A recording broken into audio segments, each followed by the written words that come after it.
it now? Yeah. Oh, okay. Yes, right now. Will you pray with me?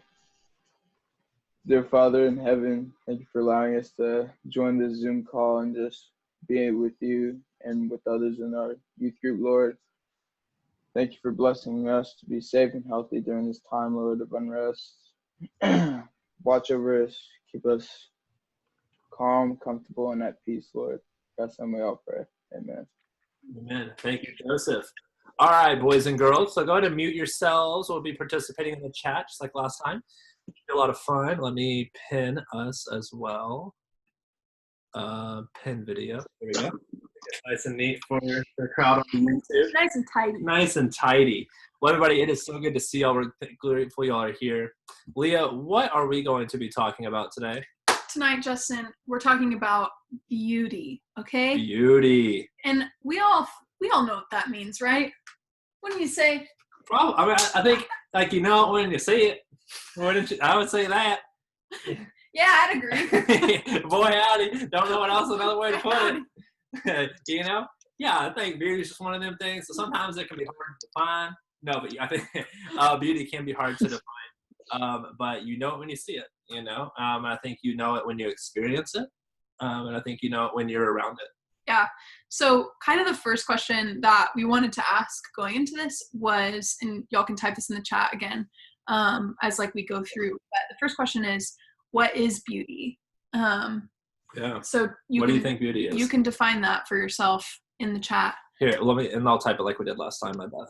Yeah. So like even if I don't know, everybody do it. What is beauty? Put the number before it so we can know which number you're saying. Yeah. So I feel I can answer first, and then Justin, you'll answer what you, and then we'll kind of.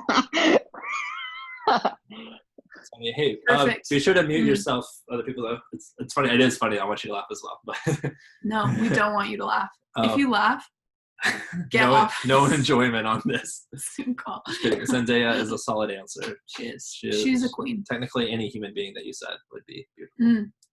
Good job, Manny. Beauty is on the inside. Okay, so when I think of beauty, this is actually such a broad question. Yeah. It's like so hard to answer. Yeah. What is beauty? I would say anything that you're drawn to, like that your eye is drawn to. That's interesting. Something that is positive, that makes you feel good when you look at it. That's like a weird thing to say, but that would be my initial gut. Sure, a little, yeah. So I want to push back on that a little bit. Push back. So like, what if your eye is drawn to things, like you've kind of conditioned yourself that your eye is drawn to things that aren't wholesome or aren't beautiful? Like, would you want to be more specific about the kind of things your eye is drawn to?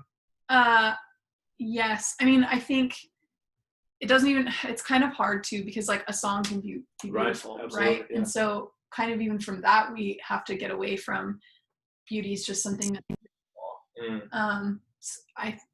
That to me is, when we were kind of putting this together, it was like, okay, we think of beautiful as things that we just see with our eyes, right? Like kind of gut reaction. Yeah. But when you start picking it apart, it sort of becomes like, okay, it's not just an aesthetic thing. Mm-hmm. It's like, okay, it can also apply to a song or to a smell. Like a smell can be beautiful, or a taste can be beautiful even. So I don't know. What about for you? Yeah, I think beauty for me would be something that is safe.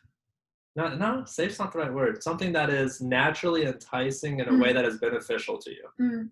Yeah, I think natural is a big word in that for me. I think it's also something else I hear in that is like something that we have longing for, like something that compels us to like long for it. Sure.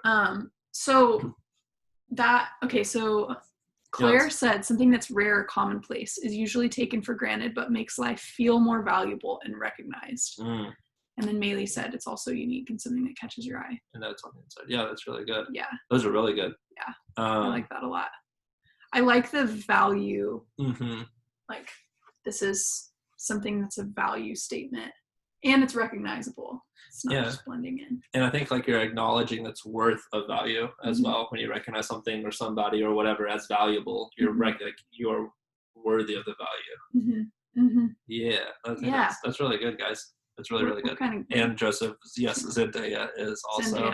She happens to be beautiful because she's human. It's also unique. Something shiny, sometimes bold, and in people, it's a kind spirit. Interesting. Yeah, I like that. I like the unique part as well. Yeah. It's really good. Yeah. So this is kind of going off of that, but Justin, what do you associate with beauty specifically? What are some things? Yeah, I kind of reworded it for y'all for number 2 is what do you think of when you think of beauty? What do you associate with beauty? I think I normally go to nature when I think of the word beauty. Like I think of Paladaro Canyon by Amarillo, a place that we both know. I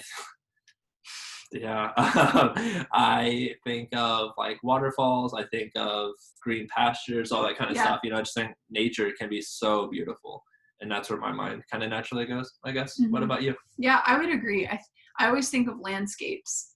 I think like of sunsets and stuff. And I'm a good West Texas girl, so that's always where my head goes. Is like a beautiful sunset is the thing that I most think of when the word beauty like comes into my head. Yeah. There's this really good quote from C.S. Lewis that I always like, just to paraphrase it, basically what he says is beauty is not something that we just want to look at and that we just see or hear or experience once, but it's something that we want to actually participate in. So the more beautiful something is, the more we want to be a part of it. And so I think that's a really like that standing in in view of a sunset is like, wow, I want to be a part of that. That's an association. Yeah, so that makes me think of a story. When I was in youth group, my youth minister started doing a like backpacking trip with our youth group, and just trek is what it's called. And I was like, look, I don't want to go because I have football practices all summer long. I don't want to be gone a week and doing a workout over here. I'd rather just work out at school, whatever. But then I also said, like, what's the enticing part? And everyone that went on the trip was like, it's the view. The view. You go up on this and you're just out there and it's beautiful. It's the view. I said, great, take a picture. Yeah. Take a picture. But it's not the same, And I was like, whatever. Like, I literally didn't go. My entire for 5 years, I just neglected this. No, I'm not going. Yeah. In college, he was like, hey, come on the trip. So I went on the trip when I was in college, and I get up to the top.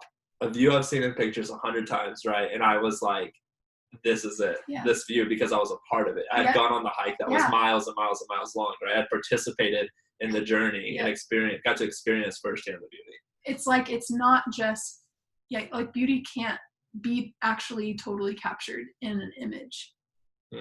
It can't, like, even if a person is beautiful, it's almost like the image itself doesn't share any characteristics with the actual thing. Right. Yeah. Like, and obviously, like in marriage, right? Like, I can't explain to y'all how beautiful Logan is to me, right? Because no one's in a relationship like I am with her.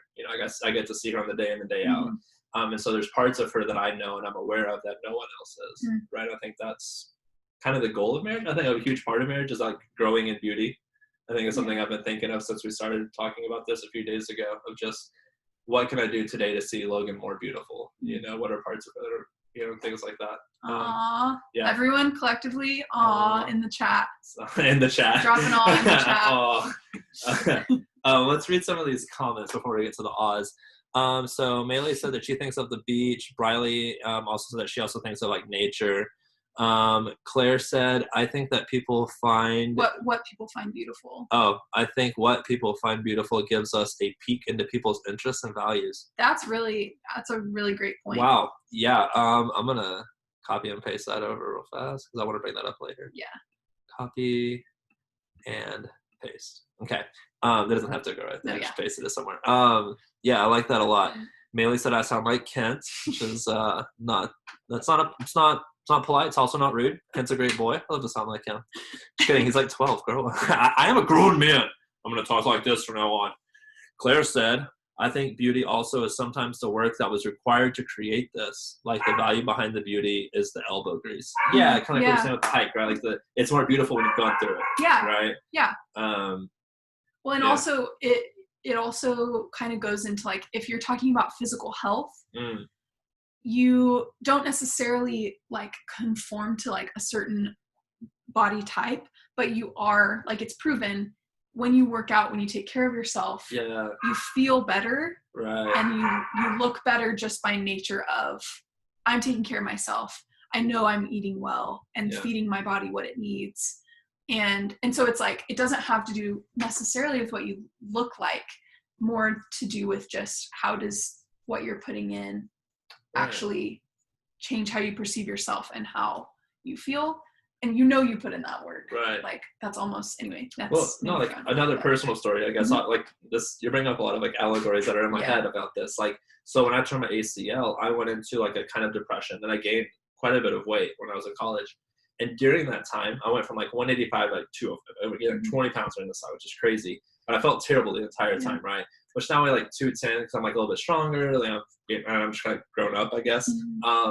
But like I feel better about my weight now, even though it's higher than that was then, because I do work out often and I am participating in eating healthier than I was then. So even though I'm doing these things, my number may be a little bit higher, but I feel better about myself as a whole because I'm putting in work. Right? I'm becoming like the person I want to be, I guess.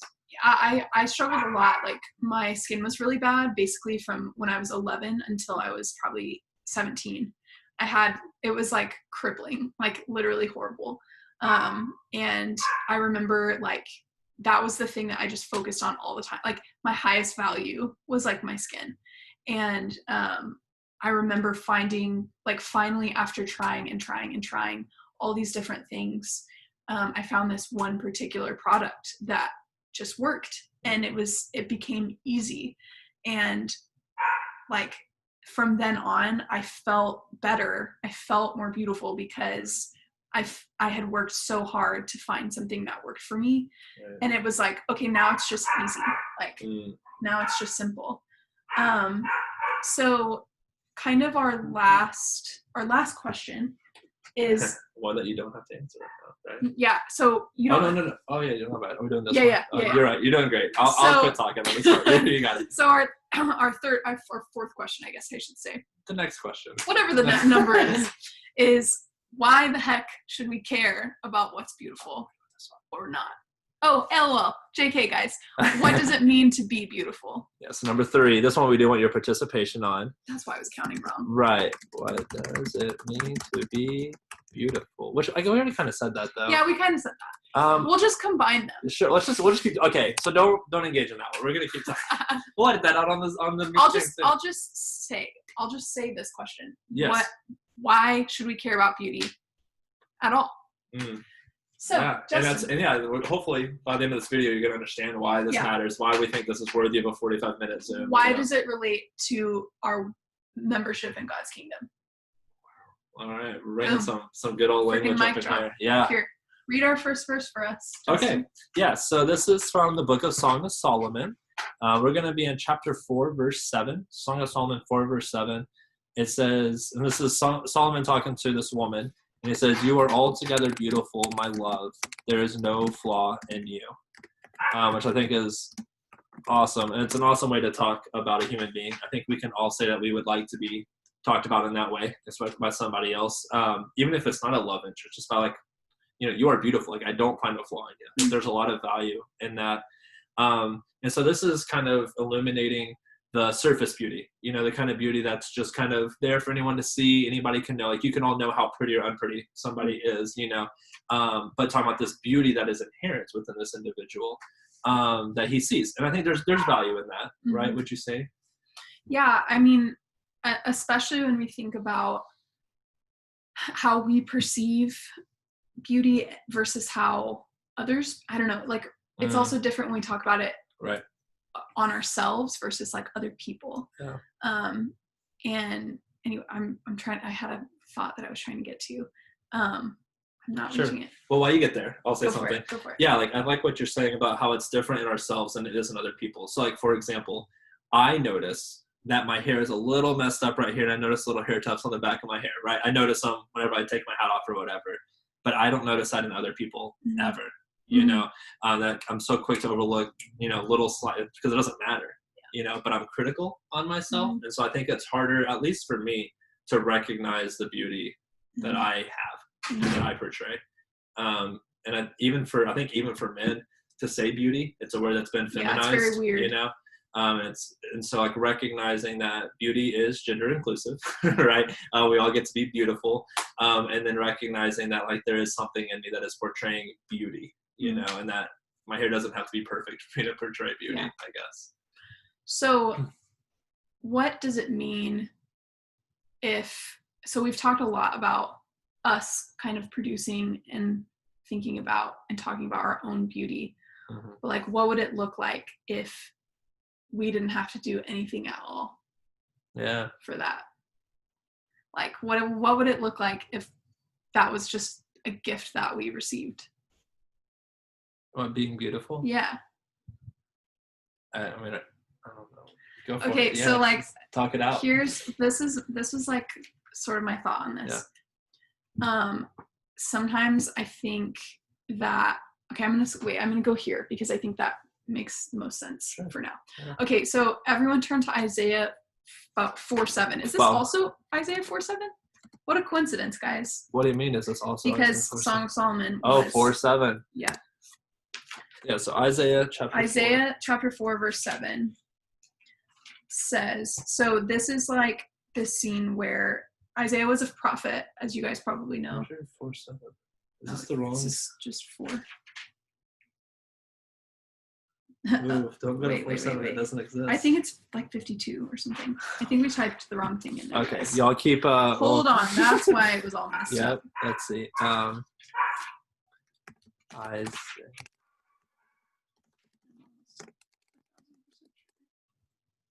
6:7. 6:7.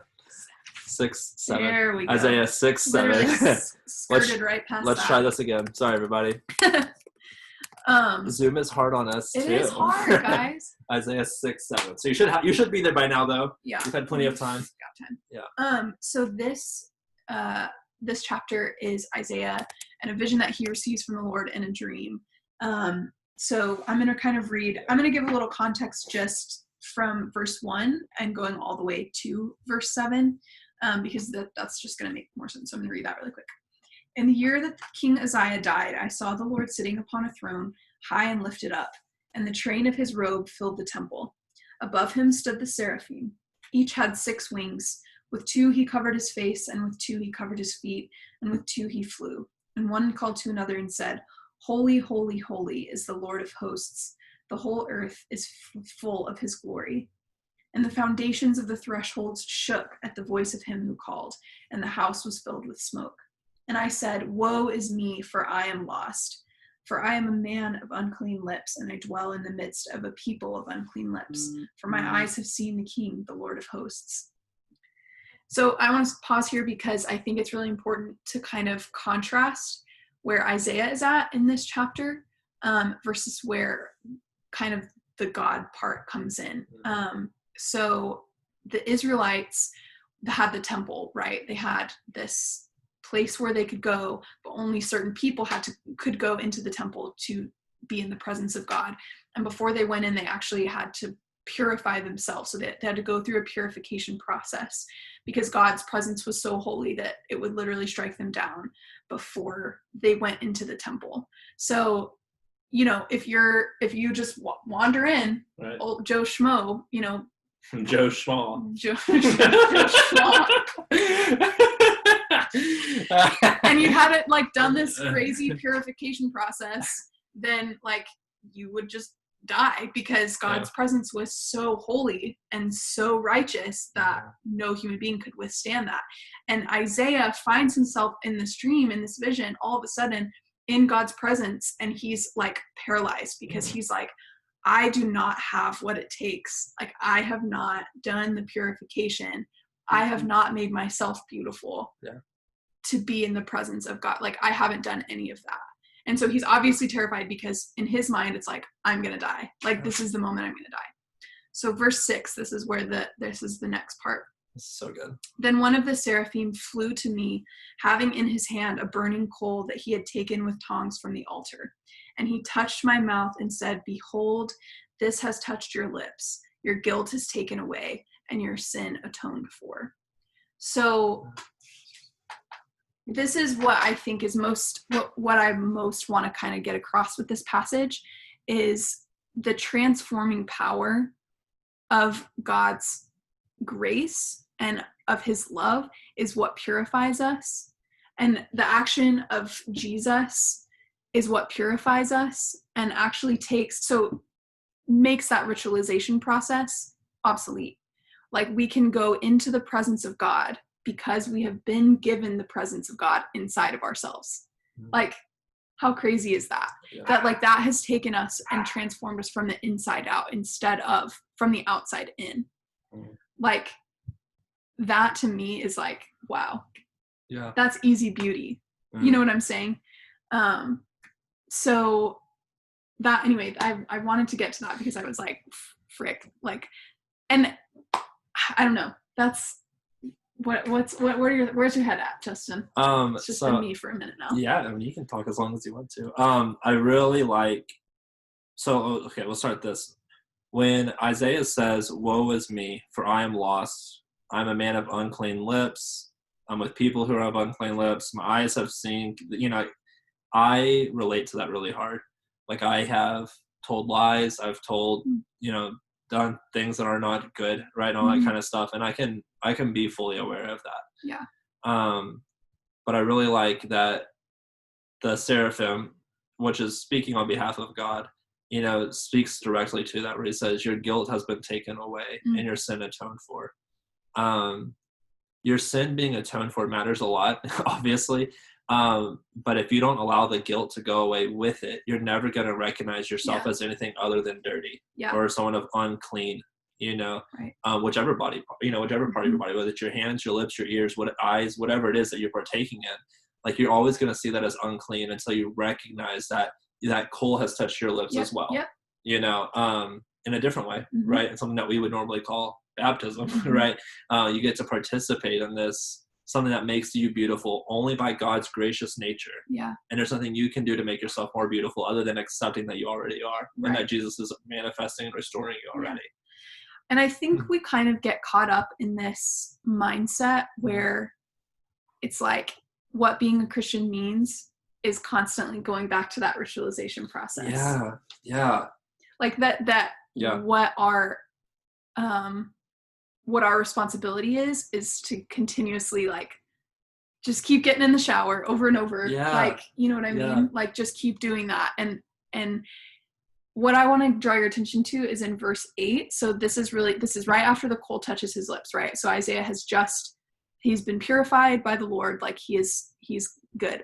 But what he does not do is say, "Okay, time to go home." Right. I did it. Done. Things are great. Done and dusted. Like, I'm out. I'm nice. Thanks, God. What a cool gift. This is what happens. So, and I heard the voice of the Lord saying, "Whom shall I send? And who will go for us?" Then I said, "Here I am, Lord. Send me." Send me. Yeah. And I don't know. What does that kind of do for you, Justin? What does that do for me? I mean, it goes back to what we said earlier, that beauty is the participation, right? So Isaiah wasn't allowed in the Old Testament. You're not allowed to enter the Holy of Holies. God is holy, I am not, right? So now Isaiah has been brought into this fold. And God is like, "You are holy as well." Awesome. And God's like, "Cool, I need someone to go do this." Yeah. And Isaiah's like, "All right, let's do it. Like, I guess I'm in. Yeah. If I'm in, I'm in." Which means we got to do something, right? Yeah. God doesn't call us to be stagnant and just bored, Like, being a Christian doesn't mean you're at home for 24 hours a day reading the Bible, right? Like, that's a part of it. Understanding God's word is a part of it, but it's only as valuable as the be hearers of the word, and doers. And doers, yeah. Do not just be hearers of the word. Hearers and doers. Yeah, absolutely. Like, that is just so important. Yeah. Isaiah is so cool. I know. He's such a baller. Such a freaking, wow. We love Isaiah. He's the freaking coolest person ever. He was also crazy, by the way. Yeah, like, also true. People thought he was literally insane. And had a reason to think so. It's pretty intense. But just, like, I think it's just really important to recognize that, like, Isaiah's not recognizing here that he's a good-looking guy, right? To contrast what Solomon was saying about this woman, right? There's still value in that, absolutely. But Isaiah's not like, now I am a stud, right? God has touched my lips, and thus my lips are to be desired, and girls should want to kiss me, and now I am a good-looking guy that people want to be around, right? Instead, he recognizes that he's beautiful, like he's recognizing a beauty that is, and like the things that aren't beautiful are removed. And it's just kind of not about that. I guess my only point. It's a contrasting view of beauty. It's do you want to go here now? I would love to go here now. Justin is gonna flip now and read off a verse. So I'm gonna type. It's Philippians 4:8. Put it in the chat real fast. So Philippians 4:8 answers a question that we were thinking about at first, was trying to define beauty, right? And kind of saying, what is beauty? How do I know something is beautiful? And we went to like a pretty lengthy conversation, and like we're kind of having a hard time pinning it down. Like we kind of said earlier, like you can kind of recognize it. Like I said, I think you know when you see it, but like what is beauty?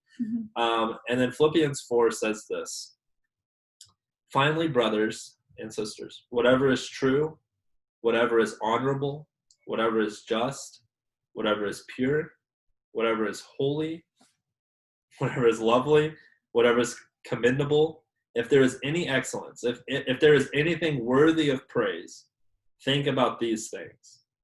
And I think we kind of agree, like that's kind of what beauty is, right? If something is worthy of praise, if something is true, if something is honorable, if it's just, if it's pure, if it's lovely, if it's commendable, if it's excellent, these are things that beauty is and can be. And so like that I think it kind of broadens the horizon some too, right? Like beauty at that point can be like literally anything that's worthy. Like in the sports, we'll say, well, he's got a beautiful jump shot. Like there are ugly jump shots and there are beautiful jump shots, right? And like you can use, but you know it when you see it, like, oh, that is a beautiful jump shot. And I think like everything else, like I don't know, that's a practical example, something you can see. But I think even like this time, like this hour once a week is beautiful, right? Because we're engaging in something that is commendable. This is a pure time. This is a really good time. It's worthy to be praised. That you're spending this hour with us. I think, and so that makes this conversation, this time, beautiful. I think also kind of what Paul is doing here is really interesting, because this is the part of the letter where he is like signing off. So when you're like on the phone with a friend, or if you're in this Zoom call with me and Justin, like at the end we'll all be like, guys, so awesome, thanks so much, like we're hanging up, we're going now, like good to see you. This is that part of Philippians for Paul. And what he is, the verse immediately before this is the verse about not being anxious. So he says, don't be anxious about anything, and spend your time thinking about things that are good, like things that you love. Spend your time thinking about time with your family, about time with your friends, about, spend your time thinking about the things that bring you joy. It's not just like spend your time, it includes this, like spending time helping the homeless guy on the sidewalk. Like that's in the umbrella. But I think our conception of the umbrella is so narrow, like it's a closed umbrella. It's like not an open umbrella. Like we think of like, okay, Paul's just telling me do good stuff, think about good stuff. We contrast it so much. We have this like, it's either a sin or it's not a sin. Like that's how we categorize it, instead of like the things that bring me joy, the things that I get excited to talk about and that I can't wait to share with my family and share with the people around me. Like those are the things that God is excited about too. Like the things that I care about and am passionate about, God is excited for me and cares about that as well. And so, and it's like when we align our minds with the things of God, we fall further in step with the beautiful things of this world. And so it becomes not about, I'm not sinning anymore. It becomes about, I finally am experiencing what life is. I was letting you talk. That's really good. I don't know if I have anything to add. I mean, you really encompassed a lot there. I think like just think about when you leave a conversation, sometimes I think if you leave it negatively, you almost certainly weren't thinking about the beauty in that conversation. I think about beauty in conversation a lot. I've had some really beautiful conversations with almost all of you about whether it's the way you see the world, or the way you're experiencing pain, or the way you're experiencing celebration or quarantine or whatever it is. Like, there is beauty in all those things. All of you view the world in a beautiful way, right? And recognizing that from a conversation, I think, is really important. Or else we can get caught up in that conversation wasn't fulfilling enough. That conversation wasn't funny enough. I'm really critical. Why did they do this? Why didn't they, give me that compliment that I deserved or whatever? All right, love you too, Mealy. But just like embarking on that journey of like, there's beauty in this, and I want to find it. I think that's really important as well. You have to seek for it sometimes. Yeah, I think it's so funny.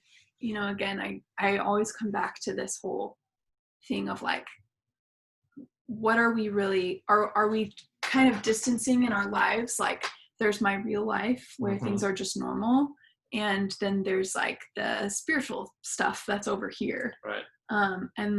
And to me, beauty is the great connector between those things. That I can find something beautiful in like driving home from work. Yeah. Or getting a random phone call from a friend and being like, wow, I needed this in this moment. Or like feeling kind of a tug to like make contact with someone you haven't talked with in a while, and then being like, actually, I was thinking about you and I really needed this to happen. It's like that kind of thing is a deeply spiritual experience, and a deeply kingdom-based experience. Right. It's like when we purposefully engage in that way, and we don't just say, okay, I didn't sin today. I just, it breaks my heart. I heard this really good analogy lately that was like, whenever I get on, when I go to the airport and I am going to get on a plane to New York, then I'm not going to London or Atlanta, right? Sure. So I'm going to New York. I've set my intention in that direction. And so think of that as like the good thing. And London and New York are the bad things. Okay. So like, that's kind of just bear with me here. But if I don't get on that plane to New York, but I also don't go to London and Atlanta, what did you do? Then you're just standing still. Yeah. And so I think it's kind of this, like, it's just this, I don't know. Anyway, that just like, I'm just feeling that. Yeah. Tonight, Well, it's guys. like, it's also like a quarantine conversation, right? Yeah, like exactly. This is like, you aren't supposed to just not do bad.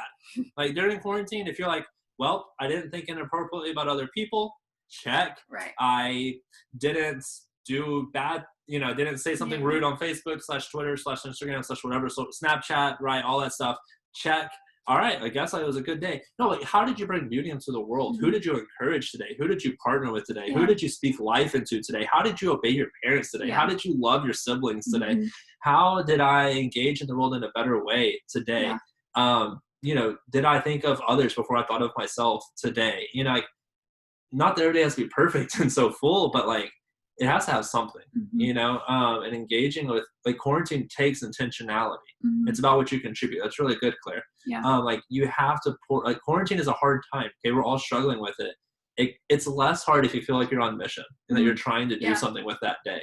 Yep. And just, I don't know. Yeah. Just being really intentional about that. Like God's desire for you is for you just not to not do bad. It's for you to do good and get out there. If God's desire for us was for us to not do bad, we could just live in a cage our whole lives. Yeah, right. Like, make us battery packs like the Matrix and just use it for something else. You know, like He wants you to do good, and I think that's the beauty of, and to experience goodness. Yeah.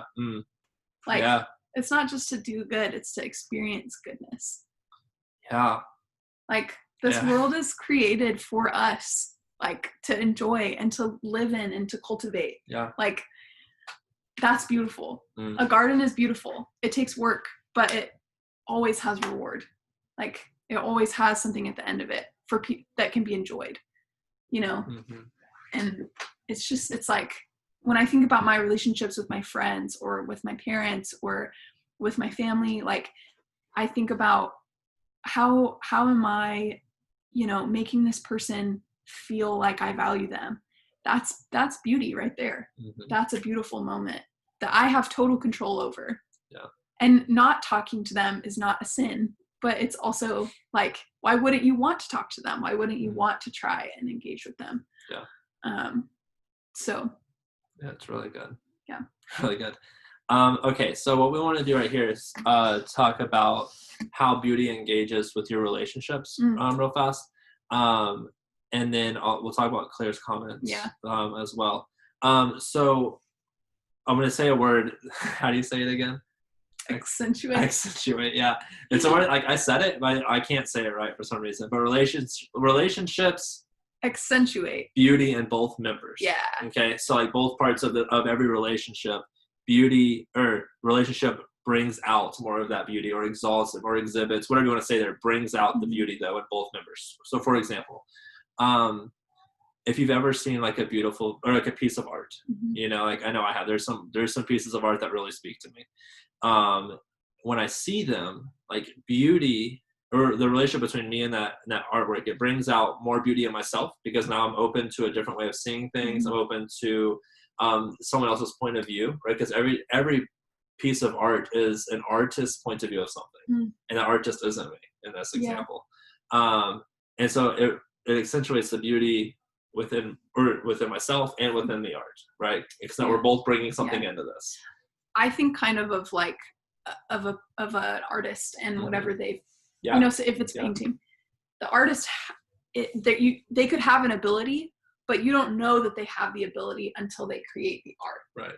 And the art, like the paint, doesn't mean anything until it actually becomes the painting. Right. So it's the engagement of the two, it's the coming together of the two that actually brings beauty to both. Mm-hmm. And so whenever one thing when the paint stays in the tubes and when the artist doesn't pick up the brush, nothing happens. Right. And so it's a connection of one to the other that is what brings beauty and life and goodness to the people that see it. Yeah. And so it brings honor and glory to the artist, but it also brings, the art itself is beautiful. Yeah, absolutely. It's also why friendships matter. Mm-hmm. If you're bringing, like, to have a good friend, and I'm sure you know this feeling, where you're with us, whoever that is, like group of people, where you just say it, you just fire from the hip. You just talk and you laugh, and sometimes you snort and you're goofy, and you'll say the jokes that, like, man, that I probably wouldn't have said that normally, but it's funny in this situation because I'm with my friends where everything's just loosey and goosey, right? Those relationships matter because that's bringing out the more natural you are, the more beauty you have. And recognizing that, like, God made you good, right? God made you without flaws. And good friends bring out that beauty. They accentuate that beauty within you. And cultivating a friendship with God also does that for you as well. Yeah. It brings out more of who you're who you truly are. The things that pile on top of us all the time in our normal daily lives actually kind of block the person that we're supposed to be, and keep us from that beauty. And walking in step with the Lord brings us a lot closer to joy. It brings us closer to goodness, and to bringing that same joy into other people's lives as well. And so it's like hand in hand. So I like the phrase that we've got here that is partnering with God in creating beauty. So when you think of that, Justin, what's something that you think about? Partnering with God in creating beauty. How do we step into that? Yeah. How do you partner with God? And I think that you recognizing the power of your words, I think is the first step of importance, is recognizing that, I can fundamentally change the way someone feels about themselves and experiences the world around them by my words. I think you recognize that other people have that power on you, but you don't necessarily recognize that you have that power on others. Yeah. And so I think that, speak the words that God is speaking to us all the time. What is God trying to say to you? If you saw yourself perfectly in the way that God sees you, what would you say? I am beautiful. I am holy. I am redeemed. I am restored. I'm a son and daughter of God. All this stuff. It's like, speak that into other people, right? It doesn't have to be so blatant, like you are a co-heir with Christ, right? But it does mean that, like, whenever Leah is telling me about a success that she has, that if, say she's having a success in the youth ministry, my job as her friend, right, and as a partner in ministry, is not be like, well, I wish I was having that much success in ministry. What's wrong with me? But rather just rejoice that good is being done. Yeah. Right. And I partner with him. Like I can partner because God's happy with her. God's not jealous that she's doing it and that he's not getting the credit sometimes or whatever. God's very happy. And I think that brings beauty into that. I think it helps co-create, I guess, with God. Well, and I think even in moments, it's the same for me. Like, there are moments of insecurity that I have where I sometimes can't access, like, today's just not my day. And it's not totally up to me, like, to fix everything about myself. Like, I can't fix every part of myself. And without that connection, both to the Lord, but also to the people around you that cultivate that beauty. Yeah. That is an invaluable tool and resource, is having people that can lift you up and say, hey, this is what's really going on, but also who are willing to say, this is something that may need to be replanted. Yeah. This is something that might need to be dug up and put somewhere else, because, it's not healthy. It's not a healthy part of your garden. I'm just going to keep using the garden metaphor because I really like it. Let's say a couple things. I want to say this and then this as well. Okay, so I really liked earlier, Claire, when you said, I think what people find beautiful gives us a peek into people's interests and values. Yeah, amen. I think that, I think you probably see it even in the way that we talk, naturally, is that we have, like, I brought up a jump shot, right? I've brought up Song of Solomon. I've brought up, these different things. Like, you can see that, like, yeah, I'm a heterosexual man. Like, I have interest in women, right? Specifically one named Logan. I brought up a jump shot because I care a lot about basketball, right? And, like, I brought up nature because I love being out and backpacking and all that stuff. Like, you can peek into where someone is experiencing the world, where other people may say, like, I don't know, who knows? They're not me, right? Yeah. Whatever they kind of bring up. And I think part of, like, a really cool thing that we can do as Christians is try to see it from their point of view. What is that beauty that you see in that? Help me see that, because the more beauty that you see, the better off you're going to be, and the happier you're going to be, and the more like Christ you're going to be. Yeah. And then, so is that okay if I keep going? Okay. Perfect. So, like, an example of that would be, like, if you've ever been to a waterfall and, like, the water is, like, sprinkling up, or if you've been to a place where there's, like, misty water in the air, from different perspectives, you can see the rainbow. You can see, like, the little rainbow in the water. I hope you'll know what I'm talking about. But what's interesting about that is that you can't see that from every angle. Like, that rainbow is only seen from different parts and different angles from what we're looking at this experience. And so what's cool about that is that, like, something may be beautiful and you're just looking at it from the wrong angle, right? That rainbow is there. You're just looking at it from over here and you're not seeing it. You're just seeing water, and you're like, I've seen water in the air before. It rains, it rains twice a year in Corpus. I've seen water in the air. But if you can change your angle, you can see the beauty of what's truly going on. You can see that rainbow, so to speak. Yeah, it's good. Thanks. You're good. So I hope that this answered the ultimate question, which is, why the heck should we care about beauty? Why should we care about beauty? And I hope that you feel encouraged and agreed. Beauty is a matter of perspective. Yeah, I hope that you feel encouraged. I hope we made beauty a little less abstract. We care about beauty because it's the stuff we already care about. I'm typing that down. Freaking mic drop, you guys. Care about beauty because what? It's the stuff we already care about. If there's something that you love, and the things in your life that bring you joy, that bring you true joy, that is beauty. And the more that we can do to cultivate a life that brings beauty, that brings joy, and that falls in step with the Lord, because that's what God is doing. God is not like this guy that's just like, blah. Like, I don't know how to. I feel like I've done that's like I always do that. That's my default sound. But like he's not just sitting up there like in a swivel chair, typing on his laptop. Like, he's enjoying his creation all the time. All the time. Yeah. And if we are made in his image, that's what we're supposed to do too. And so, yeah. That's really good. Dang. Yeah. So here's what we're going to do. We're going to end it the same way we did last time. So we're going to give you 60 seconds here of kind of just silence. But feel free to type some prayer requests in the chat. If you want it to go privately to just me, you can change it from to everyone to say it's to me. And we will pray over whatever you want to pray for, and that'll close us out. So let's do 60 seconds of some silence. That's good.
All right, so we're going to go ahead and pray. We're going to pray specifically for the Villanueva family. If you know, like AJ and Bree and Carlos, their granddad passed away last night down in the valley. He had COVID.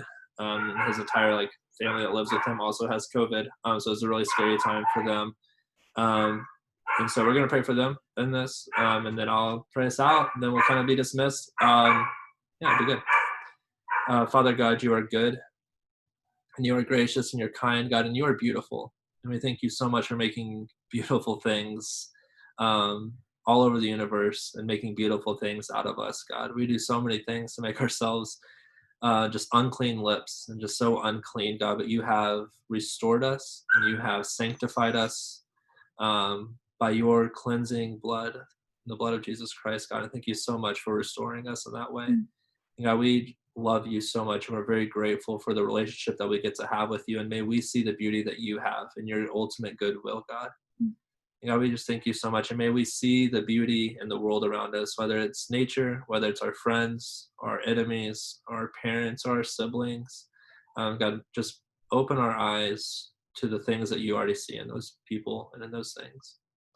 God, we pray for the Villanueva family, God, that bring them peace during this time, God. The death is not easy.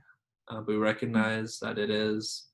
As Christians, we have hope for another day, and we just pray that you continue to bring restoration and healing to that family as they continue to grow in their discipleship to you. And may we be voices and calming hands and a calming and loving text message, God. Just thank you so much for that ability that we have to communicate with people so quickly. God, we thank you so much for everyone that's a part of this this Zoom chat. Thank you so much for this letting us spend some time together during this. Bring health to the world, God, and please defeat ISIS. Please defeat COVID as quickly as possible, God. We really, really want to be able to hang out all together as quickly as possible. God, just thank you so much for your Son, the life he lived, the death he endured, and the resurrection on the third day. It's in your Son's holy name we pray. Amen. Amen. Thanks, you guys. Bye, everybody. Love you all.